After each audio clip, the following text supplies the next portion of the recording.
Fala pessoal, sejam bem-vindos! Começando mais um vídeo recheado de informações importantíssimas. Mas antes, inscreva-se agora mesmo no canal, deixe o seu like e compartilhe esse vídeo com o máximo de pessoas. Assim você vai estar me ajudando demais.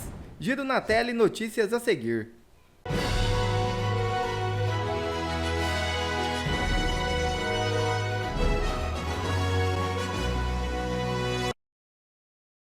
Em meio à movimentação intensa no Congresso, nova PEC contra ministros do STF surge. É isso mesmo. A senadora Damares Alves protocolou uma nova proposta de emenda à Constituição, mirando a atuação dos ministros do Supremo Tribunal Federal. Em meio a um movimento no Congresso que busca limitar a atuação da Corte, Damares propôs um projeto que permite que cidadãos comuns possam apresentar reclamações disciplinares contra ministros do STF, caso estas não caracterizem crimes de responsabilidade.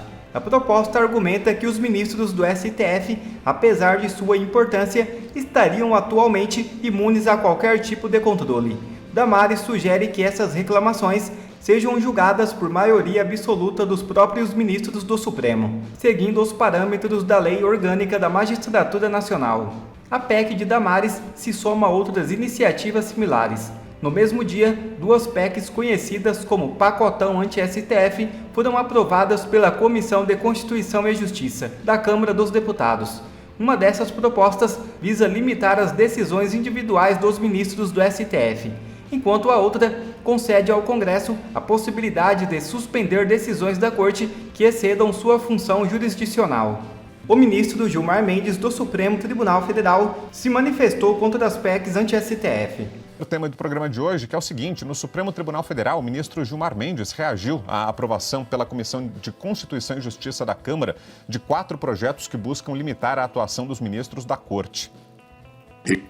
Este tribunal, como Vossa Excelência também acaba de enfatizar, valorizou a democracia, valorizou a normalidade institucional e soube sempre valorizar a política, entendendo que sem política não se faz democracia. Se a política voltou a respirar áreas de normalidade, isto também se deve à atuação firme deste tribunal. E o tribunal não fez nada mais, nada menos do que o seu dever de defender a democracia, o Estado de Direito e os direitos fundamentais. O avanço do chamado pacote anti-STF também incomodou uma ala dos deputados federais governistas. Apesar da derrota na CCJ, eles acreditam que podem impedir a tramitação das proposições das comissões especiais que deverão ser instaladas pelo presidente da Câmara, Arthur Lira.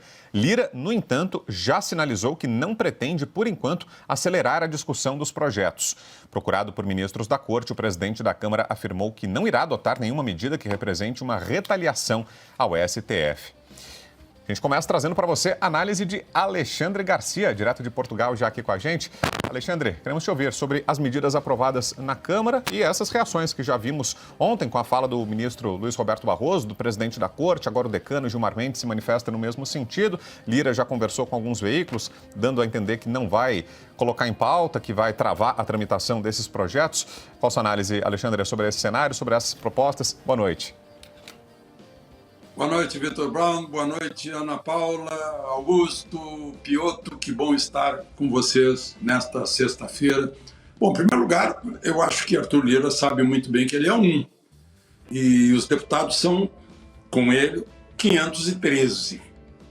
Então, ele não é o dono da Câmara dos Deputados, ele é o presidente.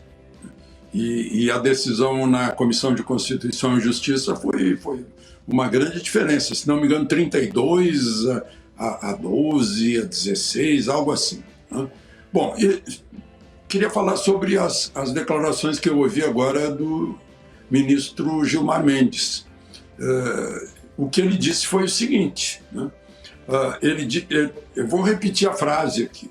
Se a política voltou a respirar áreas de normalidade, isso também se deve à atuação firme do STF. Foi ele que disse. Não sou eu que estou inventando essa frase. Porque ele está dizendo, a frase deixa bem claro, que o STF teve uma atuação política, quando a função do STF é ter uma atuação de interpretação da Constituição e guardião da Constituição. Atuação política no Congresso Nacional.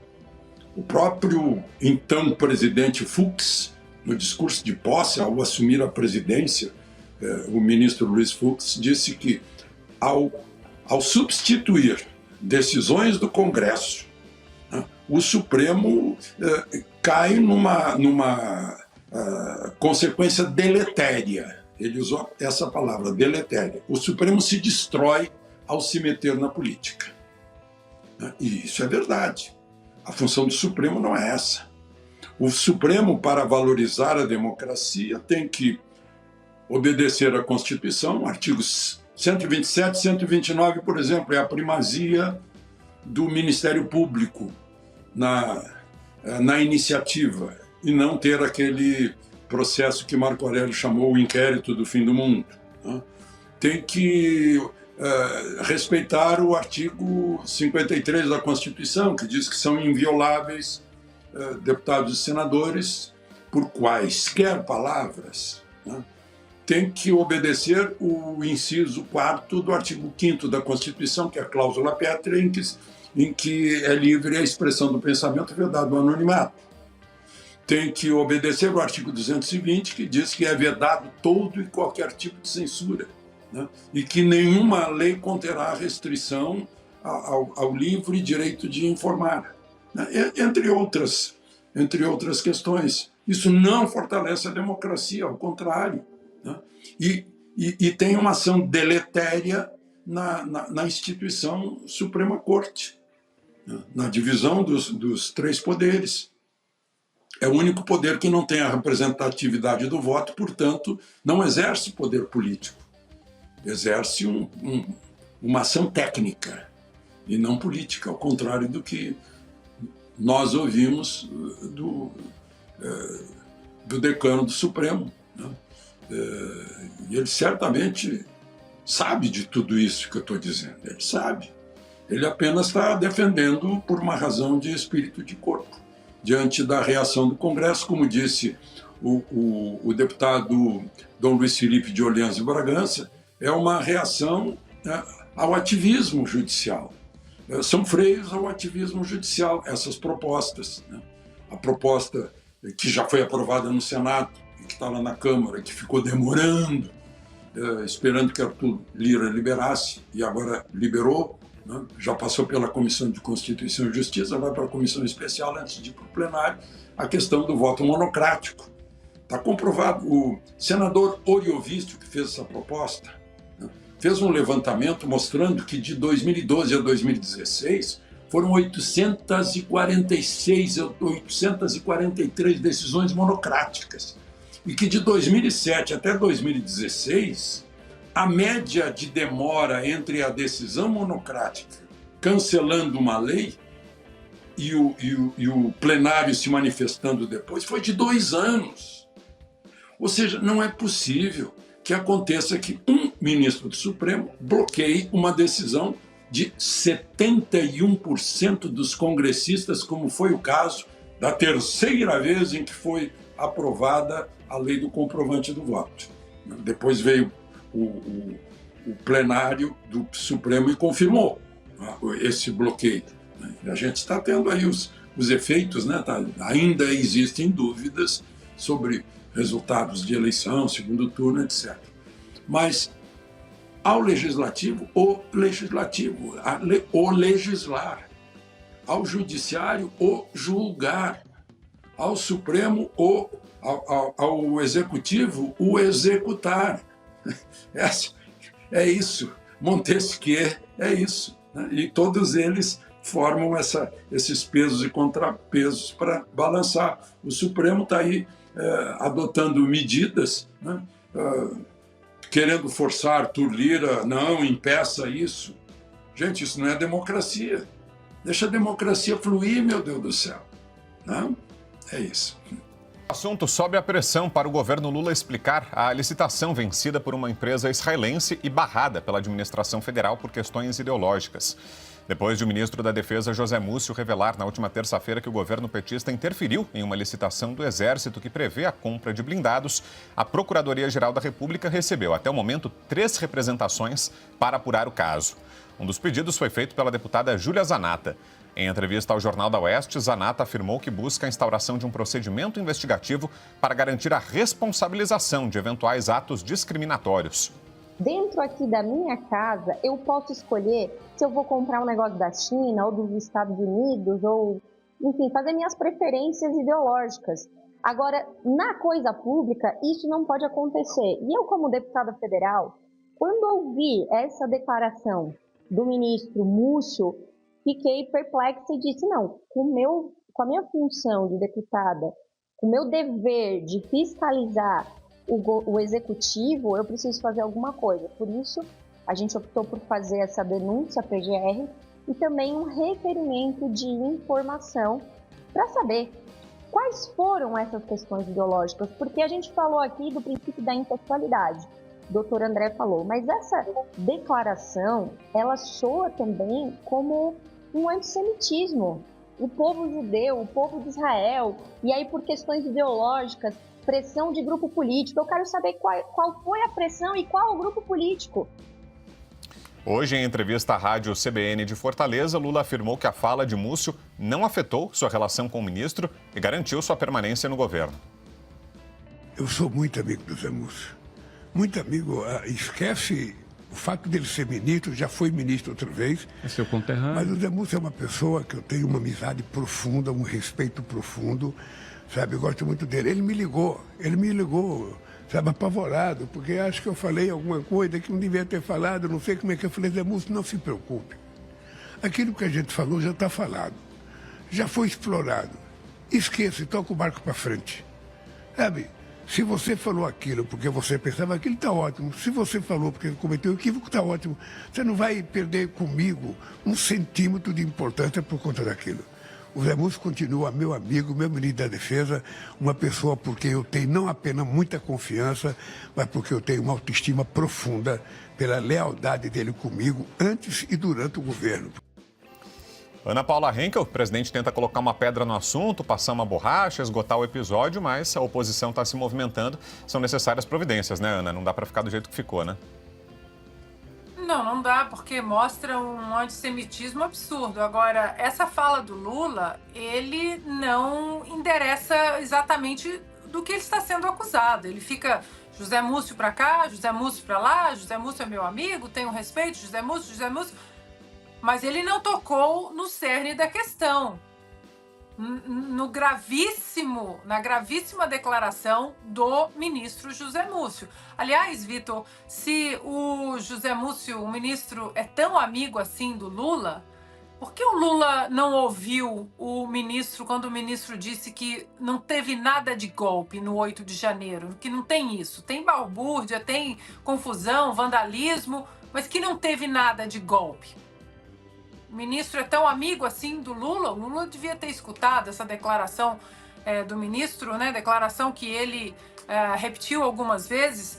Agora, Vitor, é por isso que a gente fala, a gente tem que entender todo o contexto histórico, tem que olhar para fora, né, das fronteiras do Brasil também, para entender por que esse ato do governo Lula é tão grave.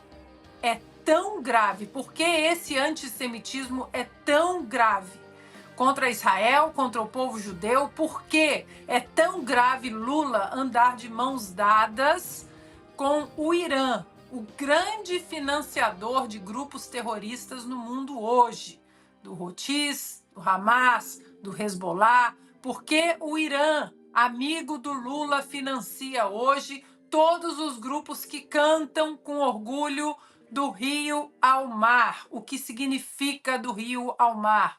Significa dizimar Israel, varrer Israel do mapa. É grave, Vitor, o que estamos vivendo, porque essa aura do PT, do petismo, do Lula, né? essa aura que comunga com ditaduras no mundo, o próprio Foro de São Paulo, tudo isso fazia parte do imaginário do brasileiro, né? De alguma forma, não vinha com uma certa solidez para a atualidade do brasileiro, para o cotidiano, nos últimos mandatos do Lula e até da Dilma. Só que nesse, eles estão todos nus, eles arrancaram as máscaras e tocaram o dane-se aí, né? Dane-se, somos mesmo contra Israel, somos amigos do Irã, do Hezbollah, recebemos cartinhas de agradecimento do grupo terrorista Hamas, sim, que degolou bebês, que estuprou mulheres, que matou centenas de judeus no 7 de outubro. É muito grave, Vitor, porque essa turma que anda de mãos dadas com Lula é a mesma turma que canta morte à América num contexto maior também, é morte ao Ocidente, morte aos pilares do Ocidente, da liberdade, da tolerância, da congregação de povos, né? Não ao racismo, ao antissemitismo. O Congresso precisa atuar nesse assunto também, Vitor. Essa declaração do Lula garantindo a permanência do ministro Augusto? Olha, eu tratei desse assunto no artigo dessa semana na Revista Oeste e eu fiquei espantado com a gravidade, né, do que aconteceu e que, com exceção de um editorial do Estadão, não mereceu um bom editorial, aliás, não mereceu nenhuma atenção da imprensa velha, assim, nada. Eles não falam do que aconteceu, ficam no que é periférico, assim, o ministro fica, sai e tal, e não tratam do que ele revelou, que é gravíssimo. Vou tentar resumir aqui. O Brasil fez houve uma licitação feita pelo Exército, havia dinheiro para isso, há dinheiro para isso no orçamento, tudo certinho, para comprar 36, se não me engano, obuseiros, né, que são blindados, equipados com canhão lá, e 18 países participaram da licitação e Israel, que tem uma competência enorme nesse campo, e venceu a licitação. Então, num país normal, ou que respirasse ares de normalidade, faltava assinar o contrato. Assim que eles divulgaram que Israel tinha sido vencedor, o chanceler de bolso aí do CAB, né, do Lula, o Celso Amorim, suspendeu a licitação, porque os vencedores tinham sido os judeus, o povo de Israel, nas palavras do ministro da Defesa. O Tribunal de Contas examinou o caso e não pôde, e não convocou, não liberou a transferência aí da compra para o segundo colocado, porque nenhum tratado brasileiro, nenhuma resolução da ONU impede que você faça negócios do gênero com países em guerra. Eles alegaram que o Lula e o Celso Amorim, que não podiam vender, porque esse dinheiro ajudaria o Israel, que é o país que tomou a iniciativa da guerra, o que é falso. Mas vamos lá. Ao mesmo tempo, o Brasil proibiu a venda de munição à Alemanha. A alegação do governo Lula, e tudo afetando o Exército. Não se pode entregar munição à Alemanha, porque a Alemanha vai repassar isso para a Ucrânia, e a Ucrânia vai usar contra a Rússia, e a Rússia isso pode interferir nas importações que o Brasil faz de produtos russos. Então, o Brasil não ajudou o país, mas não vendeu, proibiu a venda, o governo brasileiro proibiu a venda de ambulâncias brasileiras à Ucrânia. Então, se Israel foi porque tomou a iniciativa, Agora, a Ucrânia tomou a iniciativa da guerra ou foi invadida?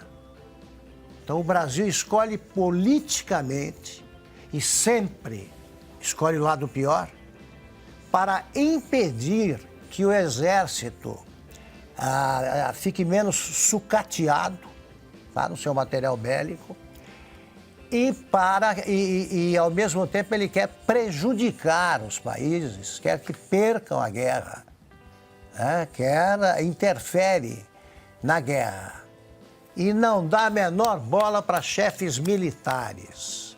É um negócio para completar o festival de horrores, que não vai ficar completo não, porque deve haver muito mais história aí. O Lula disse que não tem necessidade de você se preocupar com a deterioração do material bélico do Exército, porque o Exército não faz nada. Os soldados deveriam ser transformados em guerreiros da crise climática. Então ele quer que os soldados do Exército Brasileiro se transformem em bombeiros militares. É isso. Quer ver mais conteúdos como esse? Então inscreva-se agora mesmo no canal e ative o sininho das notificações. Assim você não perde mais nenhum conteúdo que é postado aqui no canal.